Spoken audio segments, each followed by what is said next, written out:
कैसे हैं आप लोग? जय हिंद। इससे पहले हमने आपके बहुत सारे आपको वीडियो दिए जो है इकोनॉमिक्स से जुड़ा हुआ है, खास करके सारा वीडियो इकोनॉमिक्स का ही है। आज जो वीडियो लेकर आया हूँ वह वीडियो आपका होगा इतिहास का। कमेंट बहुत सारे आ रहे थे कि इतिहास का वीडियो दीजिए, इतिहास का वीडियो दीजिए, इसलिए हमने आपके लिए कौन सा वीडियो लेकर आया है, इतिहास का वीडियो लेकर आया। समय बचेगा तो पॉलिटी का भी लेके आऊँगा, इकोनॉमिक्स का भी। इतिहास का एक छोटा सा चैप्टर है। इस चैप्टर को मैंने इसलिए उठाया कि इसमें आपको थोड़ा मैं आदिकाल भी बता पाऊंगा।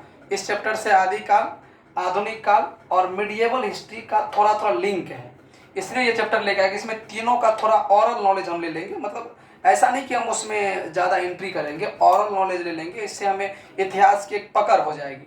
इतिहास के पकड़ के लिए हमने ये चैप्टर शुरू लिया है, शहरीकरण और नगरीकरण का चैप्टर है। इतिहास 10th में है या 7वां 8वां चैप्टर कुछ होगा, उसमें यह है शहरीकरण। तो शहरीकरण को समझने के लिए हमें थोड़ी आदिकाल में जाना पड़ेगा। शहरीकरण हुआ कैसे? शहरीकरण पहले होता क्या है, इसकी परिभाषा समझ ले। शहरीकरण का परिभाषा होता है ग्राम से कस्बे बनना। याद रखिएगा, ग्राम से कस्बे बनना, कस्बे से मान लीजिए छोटा सा शहर मान लीजिए, आपके अपने अपने ग्रामीण शहर मान लीजिए, शहर बनना, शहर से नगर का निर्माण, नगर से महानगर का निर्माण। यही आपका जो ये क्रिया चलती है, इसी को कहते हैं करण, शहरीकरण। ये प्रोसेस ही करण कहलाता है। तो शहर बनने की जो प्रक्रिया होती है, याद रखिएगा, शहर बनने की जो प्रक्रिया होती है उसी प्रक्रिया को हम कहते हैं शहरीकरण। यहाँ से आप समझ लीजिएगा प्रोसेस है, और प्रोसेस मैंने आपको बता दिया, एक गांव से लेकर, कस्बे से लेकर हमने महानगर तक आपको पहुंचाया। तो यही प्रक्रिया आपकी क्या कहलाती है? शहरीकरण। तो आप ये जानिए ना कि उस गांव से ही वहां शहर क्यों बसा। जैसे मैं आपको एग्जांपल दूं, आज कोलकाता ही महानगर क्यों है, पहली एग्जांपल। दूसरी कि मुंबई ही महानगर क्यों है, ये एग्जांपल। दिल्ली को एक्सेप्शन देखिएगा, दिल्ली के बारे में आपको बताऊंगा, उसका ज्योग्राफिकल एक अलग कहानी है। तो पहले हम पढ़ते हैं कोलकाता और मुंबई को। ये बड़े बड़े शहर है। गोवा कितने बड़े सिटी है। तो ये सारे शहर के बारे में जानेंगे। तो इससे पहले हमें इतिहास देखना होगा, और उसके लिए मुझे ज्योग्राफी भी समझनी होगी, और ज्योग्राफी के साथ में आपको इतिहास को बताऊंगा। फिर आप ये शहरीकरण की प्रक्रिया पूरी तरह समझ जाएंगे। तो देखिए, इसमें कहानी ये है कि जब व्यक्ति आदिकाल में था, कौन से काल में? आदिकाल में, जब व्यक्ति का एक ही उद्देश्य होता था, खाना बदोश। नाम सुने होइएगा, अगर आप इतिहास से जुड़े हैं जरूर पता होगा, खाना बदोश। नाम सुने हैं क्या? शब्द नहीं पता इसका मतलब क्या होता है? कुछ भी नहीं होता है। इसका मतलब होता है व्यक्ति सिर्फ खाने से ही जीवन जीते थे।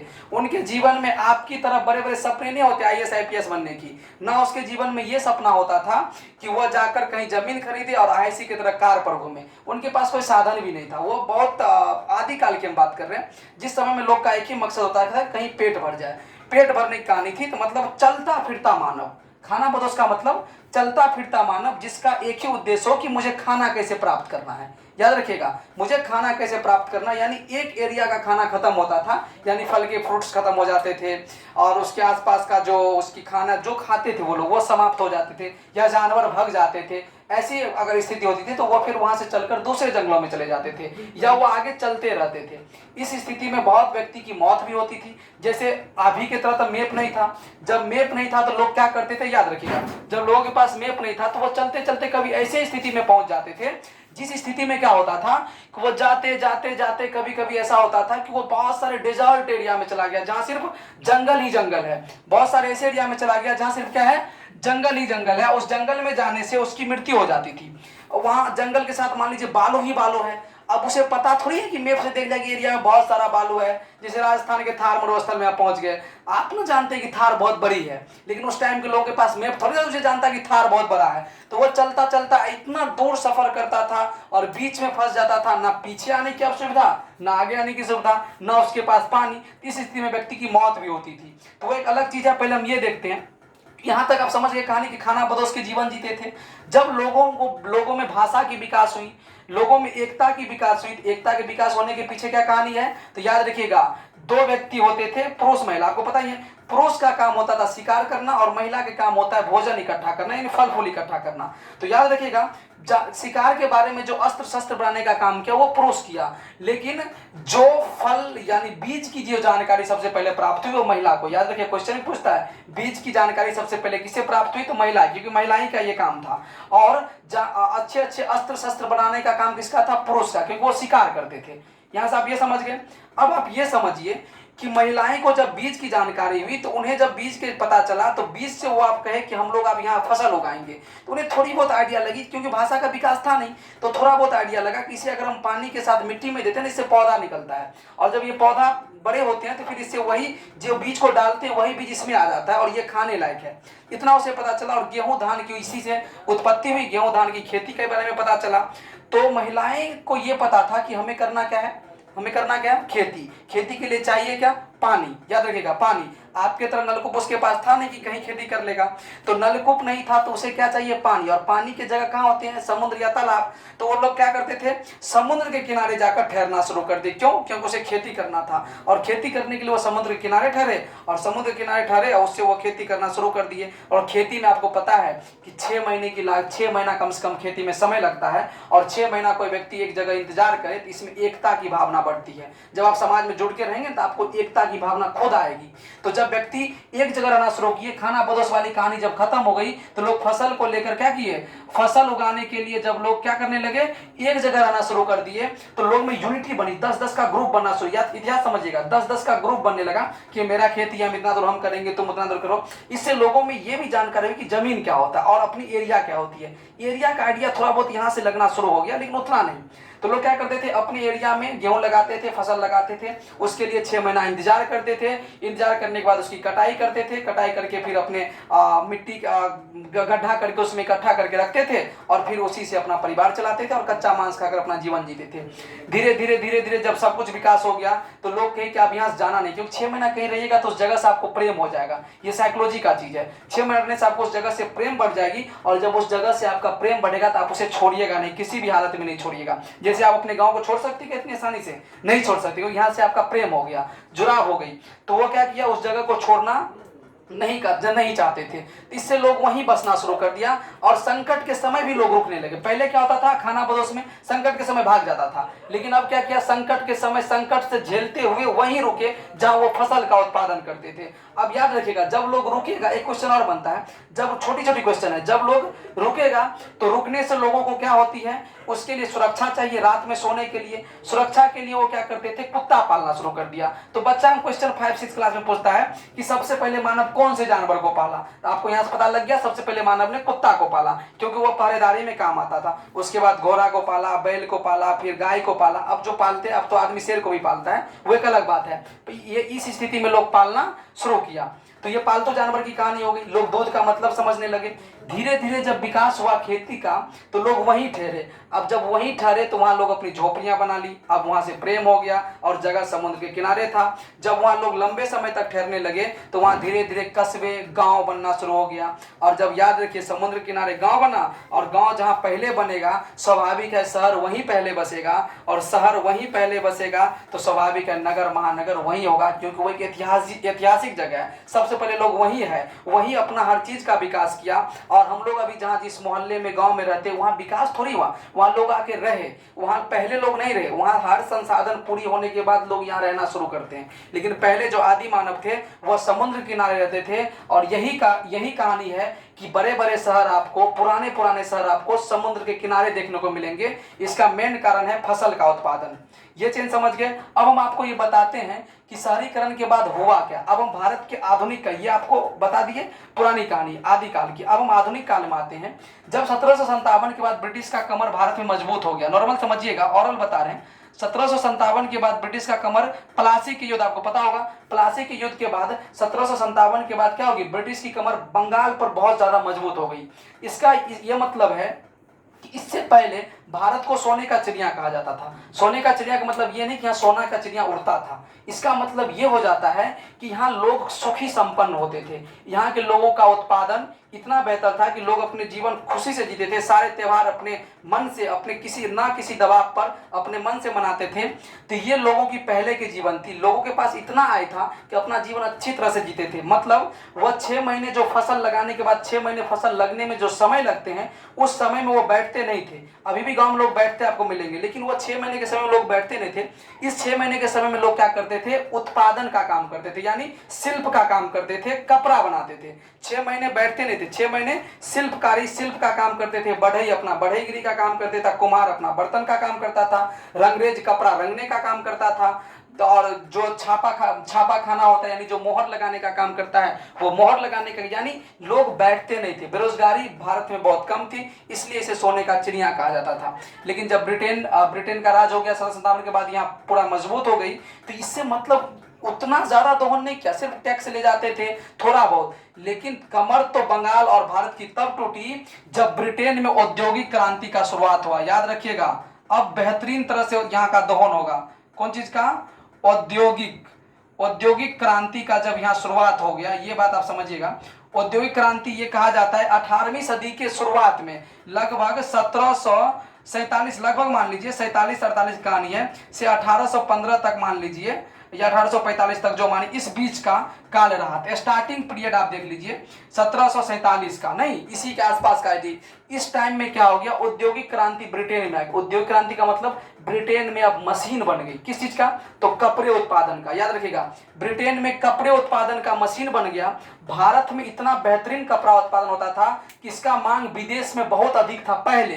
तो क्या होता था, भारत के कपड़ा बनने से पहले विदेशी जो व्यापारी होते थे वो पहले खरीद लेते थे। कोई वस्तु ऐसा होता है जो बनने से पहले उसका पैसा दे दिया जाता था, कि वो क्या करते थे, इतना बेहतरीन मलमल का कपड़ा बनाते थे। मतलब कपास का जो हाईएस्ट क्वालिटी होता है उसे मलमल कहते हैं। तो मलमल के जो कपड़ा बनाते थे उसकी मांग यूरोप में बहुत अधिक थी। तो व्यापारी यहाँ आकर किसान पर पहले ही पैसा देके चले जाते थे कि हमें क्या करो, मलमल का कपड़ा तुम मुझे दे दो।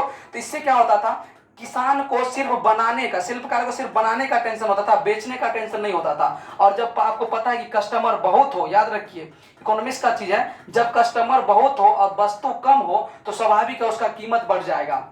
एक ही वस्तु पर 5 कस्टमर आ गया, वस्तु एक ही है, कस्टमर 5 है, तो क्या हो जाएगी, वस्तु का रेट बढ़ जाएगा। तो यही कारण था कि यहाँ रेट भी ठीक ठाक था, लोगों में कीमत भी अच्छी मिलती थी, शिल्पकारियों को सब खुशी संपन्न थे। लेकिन जब औद्योगिक क्रांति आ गई तो वहाँ ब्रिटेन में मशीन बन गया। और जब ब्रिटेन में मशीन बन गया तो जो यहाँ अच्छे काम करते थे, हाथ से तो, मशीन से तो बेहतर हाथ नहीं कर सकता है ना, जो अच्छे काम करते थे ब्रिटेन में मशीन अच्छे काम करने लगे। तो क्या किया, ब्रिटेन वाले का भारत में क्या था, उपनिवेश था। तो उन्होंने कहा अब कुछ नहीं, अब हमें भारत से कपड़ा नहीं लाना है, अब हमें क्या करना पड़ेगा, तो भारत से कपड़ा नहीं लाकर हम भारत से कच्चे माल का आयात करेंगे। कच्चे माल का बोले मतलब, तो इसका मतलब ये हो गया कि वहां से कपास लाएंगे। अब कपड़ा नहीं लाना है, अब क्या लाना है, कपास लाना है। जब हम वहां से कपास लाएंगे, कपास का यहाँ कपड़ा बनाएंगे, उसका निर्यात पूरे वर्ल्ड में करेंगे, ये उनका थ्योरी था। तो उन्होंने क्या किया, भारत पर तो अपना शासन जमा ही लिया था, 1757 आते तो उससे पहले भी जमा ही था। तो उन्होंने क्या किया, बंगाल और बिहार के कुछ एरिया वाले जो किसान थे उनको जबरन कपास की खेती करने की मजबूरी कर दी। मतलब उस पर प्रेशराइज किया कि तुम्हें मजबूरी बन कपास की खेती करनी पड़ेगी, अब मैं तुमसे कपड़ा नहीं लूंगा, अब तुम मुझे कपास दो। तो किसान पहले क्या करते थे, उतना ही कपास उगाते थे जितना वो शिल्प में बना लेते थे, जितना वो चरखे की मदद से या मशीन की मदद से जितने कपड़े तैयार करते थे उतना ही कपास का उत्पादन करते थे। लेकिन अब क्या हो गया, अब कंपनी को तो बहुत कपास चाहिए क्योंकि ब्रिटेन में जरूरी है, तो जबरदस्ती उसको क्या करते थे, ज्यादा एरिया में कपास उगाते थे। यहीं से देखिए शोषण चालू होता है। ज्यादा एरिया में कपास उगाते थे और इसके पास इतना जगह नहीं बचता था जिससे कि वो अपने परिवार के भोजन के लिए अनाज का उत्पादन कर सके। तो अनाज का उत्पादन करने में इसकी बहुत सारी समस्याएं से करना पड़ता था।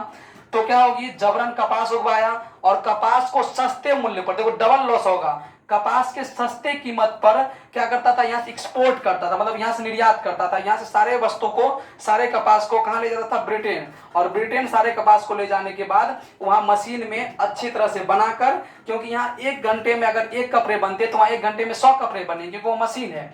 तो मशीन में कपड़े को बनाकर क्या करता था, फिर उसे भारत में बेचता था। बताओ, जो व्यक्ति पहले मुफ्त में अपना कपड़ा पहनता था अब उसे अपने कपास को कम रेट में देना भी पड़ रहा है और ऊपर से उधर से जो कपड़ा आ रहा है उसे खरीद कर पहनना भी पड़ रहा है, और कपड़ा की कीमत बहुत अधिक हो जाती थी, जिससे बंगाल में भूखमरी की स्थिति आ गई। लोग भूखे मरने लगे। किसान के पास इतना कर्ज आ गया कि कर्ज के कारण उन्हें आत्महत्या तक करना पड़ गया था। ये स्थिति हुई थी जब बंगाल, जब कहाँ आया था, पश्चिम में, यानी पश्चिम कह सकते हैं, पश्चिम में औद्योगिक क्रांति, यानी ब्रिटेन में जब औद्योगिक क्रांति का शुरुआत हुआ था। ये औद्योगिक क्रांति का इतिहास है। औद्योगिक क्रांति ब्रिटेन के लिए तो गुड न्यूज था, लेकिन हम लोग के लिए उतना ही ज्यादा आत्महत्या तक की बात आ गई थी, क्योंकि उसके औद्योगिक क्रांति हमारे लिए श्राप बन गया था।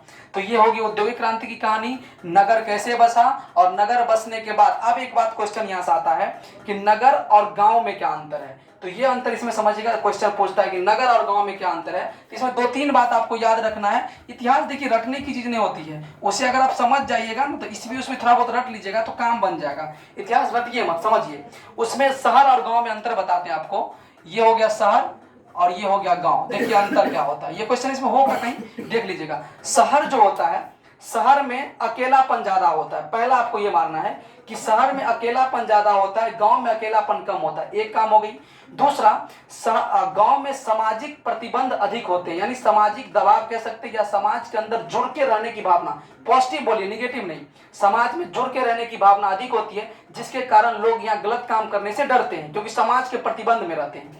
लेकिन ठीक इसके विपरीत जब लोग शहर में होते हैं तो उसे इतना अकेलापन आ जाता है कि वो अपने काम का निर्णय खुद लेते हैं। वो निर्णय लेने से के पीछे ये नहीं सोचते हैं कि इसके लिए समाज क्या करेंगे, क्योंकि समाज वहां होता ही नहीं। जब वहां समाज नहीं होता है तो समाज की दबाव क्या होगा, लोग तो वहां पड़ोसी तक को नहीं पहचानते, इसलिए लोग वहां गलत काम का निर्णय ज्यादा लेता है। इसलिए आप देखिएगा कि शहर में जितना गलत काम होते हैं, जैसे मान लीजिए आपका कांड जो बहुत सारे होते हैं, तो वो सारे शहर में ही पाएंगे, गांव में बहुत कम होता है। गांव में सामाजिक प्रतिबंध होते हैं, समाज में लोग जुड़ के रहते हैं, तो यहाँ अकेला की भावना नहीं होता है, यहाँ सामाजिक प्रतिबंध नहीं होता है। याद रखिएगा, शहर में अच्छी प्रशासन होती है, गांव में अच्छी प्रशासन की कमी होती है, ये भी देखना है आपको। इसका भी पॉजिटिव लीजिएगा। शहर में स्वास्थ्य शिक्षा की अच्छी सुविधाएं होती है, गांव में स्वास्थ्य शिक्षा की अच्छी सुविधाएं नहीं पाई जाती, जिस वजह से गांव में अशिक्षा ज्यादा देखने को मिलता है और शहर में शिक्षा ज्यादा देखने को मिलता है। एक मेन अंतर इसका है कि शहर में उद्योग ज्यादा होते हैं, गांव में उद्योग कम होते हैं। गांव में प्राथमिक सेक्टर, इकोनॉमिक्स अगर जानते हैं तो प्राथमिक सेक्टर में उत्पादन, जैसे फसल, कृषि आपको गांव में अधिक देखने को मिलेगा, कृषि शहर में कम देखने को मिलेगा। और सेकेंडरी सेक्टर उद्योग का सेक्टर आपको शहर में ज्यादा मिलेगा और गांव में कम मिलेगा। याद रखिएगा, किस खेती गांव में ज्यादा शहर में कम, और उद्योग यानी फैक्ट्रियां शहर में ज्यादा और गांव में कम। याद रखिए, क्वेश्चन ये है कि शहर में क्या शहर के लोग ही रहते हैं, ये भी क्वेश्चन है। नहीं, शहर में मात्र 20% लोग हैं जिसका जन्म उस शहर में हुआ हो, लेकिन अगर उसके 2 पीढ़ी पीछे जाएं तो 2 से 3 पीढ़ी ज्यादा से आपको पता चल जाएगा कि ये भी कहीं ना कहीं गांव से ही आए हैं।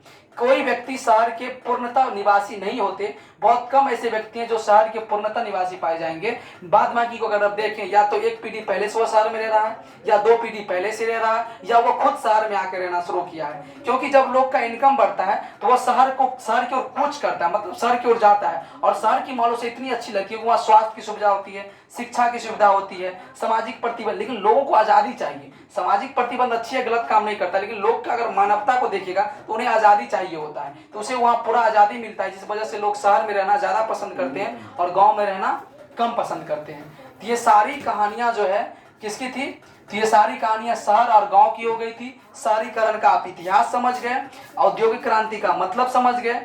अब उम्मीद है इस चैप्टर को अगर 10th में आप हैं तो एक बार रिवीजन करिएगा, और थोड़ी थोड़ी आपको दिक्कत आएगी तो वो हमें कमेंट करेगा। उम्मीद है कि दिक्कत नहीं आएगी, आपको ओरल मैंने बता दिया। अब इसमें जो भी होगा उसका सारांश यही निकलेगा, निष्कर्ष तक पहुंचेगा तो बात अंत में यहीं आकर रुकेगी।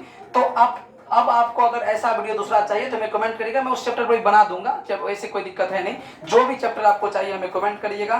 तब तक आप इतना वेट किए, इतना देर तक सुने वीडियो को, इसके लिए बहुत बहुत धन्यवाद। मिलते हैं नेक्स्ट वीडियो में। जय हिंद।